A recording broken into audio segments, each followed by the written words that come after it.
24 saac ugu dambeeyay waxa soo baxay wadamada Islaamka oo ka jawaabaya waxa kala gudban siyaasadda kacsan ee ka taagan Khaliijka Carabta. Dowladda Eritrea ayaa ka mid ah wadamadii ugu dambeeyay oo ka jawaabtay waxa kala gudban siyaasadda kacsan ee ka taagan Khaliijka Carabta.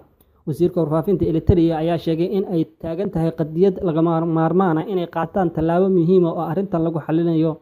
dhanka kalena dowladda Kuwait ayaa iyaduna waxa ay ka hadashay isla markaasina ay sheegtay inay tahay markii ugu horeysay oo ay arkayso kala fogaansho u dhaxeeya wadamo Carabeed oo walaalo ah tan iyo markii la dhisay golaha Gulf Cooperation Council ku dhawaad 4 qarni ka hor. Waa arrin dhibaato ku ah jiilka cusub ee soo koraya kala dugaanshaha Carabta u dhaxeeya waxaana muhiim ah in la xaliyo ayaa lagu yiri sida ay qortay wakaaladda wararka ee Kuwait ee Kuna.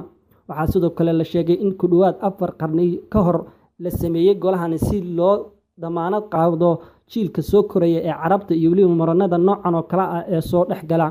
Dalka Morocco ayaa isaguna ka aamusan oo ka jawaabay murakani. Waxay sheegtay dowladda Morocco inay dhexdhexaad ka noqon doonto walaalahooda isla markaasina waajib ku tahay sidii arrintan loo dejin lahaa. Morocco ayaa go'aansaday inay u diraan diyaarado gargaar wada iyo cuntooyin dalka Qatar sida ay sheegtay wasaaradda arrimaha dibadda ee dalkaasi.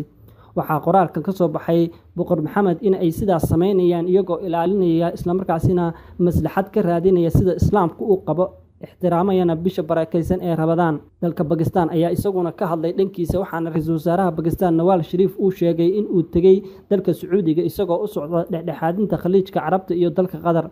waxa uu sheegay ra'iisul wasaaraha Pakistan in ay jiraan dad banaanka ka jooga siyaasadana kula raaxaysanaya si xumaanshaha khilaafka ka taagan Qatar iyo dalka Sacuudiga isla markaasina loo baahan yahay in la damiyo.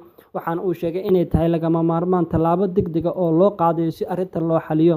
ra'iisul wasaaraha Pakistan oo ay la socdaan qaar ka mid ah saraakiilta sare oo ka tirsan dalka Pakistan waxaa ka mid ah taliyaha ugu sareeya dalka Pakistan waxaana uu tagay dalka boqortooyada Sacuudi Arabiga isagoo la kulmay boqorka dalka Sacuudiga.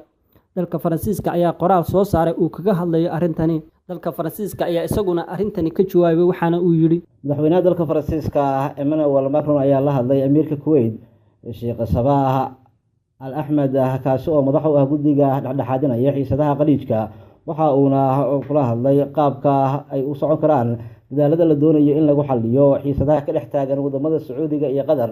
madaxweyne Macron ayaa waxa uu qabtay saacadihii tagay wada hadal u dhaxeeya amiirka Qatar iyo boqortooyada Sacuudi Arabiya iyo madaxweynaha waddanka Turkiga oo taageeraya wada hadallada xalinta khilaafaadka labada dhinac. wasiirka arrimaha dibadda ee dalka Faransiiska ayaa la kulmay dhigiisa dalka Qatar Sheikh Mohammed bin Abdulrahman Al Thani waxa uuna Faransiisku kala hadlay inay Qatar diyaar u tahay wada hadallo u dhaxeeya sidii loo qaboojin lahaa xiisadaha ka dhex taagan Sacuudi Arabiya iyo waddanka Qatar. dalka Ingiriiska ayaa dhankiisana waxa uu sheegayaa inuusan ka aamusi karin qalaasaad siyaasadeed ee xilligan ka soo ifbaxay wadamada Khaliijka. xogayaha arrimaha dibadda ee dalka Britain Boris Johnson ayaa waxa uu sheegay inuu ka codsanayo Sacuudi Arabiya, Imaaraadka Carabta iyo Bahrain uu weheliyo waddanka Masar inay fududeeyaan xanibaadda socdaalka inta ay soconayaan wada hadallada lagu doonayo in murankaasi lagu xalliyo. waxaan ugu baaqayaa wadamada oo dhan inay qaadaan tallaabooyin degdeg ah si loo dejiyo xaaladaha iyo in la helo xal degdeg ah oo lagu dhexdhexaadinayo wadamada Sacuudi Arabiya iyo sidoo kale waddanka Qatar. haddaba qaab cinkee ah ayaa loogu istaagi karaa qaabkii loo gargaari lahaa inta ay jiraan xiisadaha ka taagan wadamada Khaliijka waddankaasi Qatar. maraakiib isugu jira cunno iyo ganacsi ayaa waxa ay Cumaan u dirtay dalka Qatar. dowladda Cumaan ayaa waxa ay sheegtay in sidoo kale ay jiraan maraakiib kale oo wali ku xayiran dalka Imaaraadka Carabta waxaana wararka intaasi ay ku darayaan in maraakiibtan oo kaliya aysan ahayn kuwo cunno gargaar sida balse ay jiraan arrimo diblomaasiyadeed.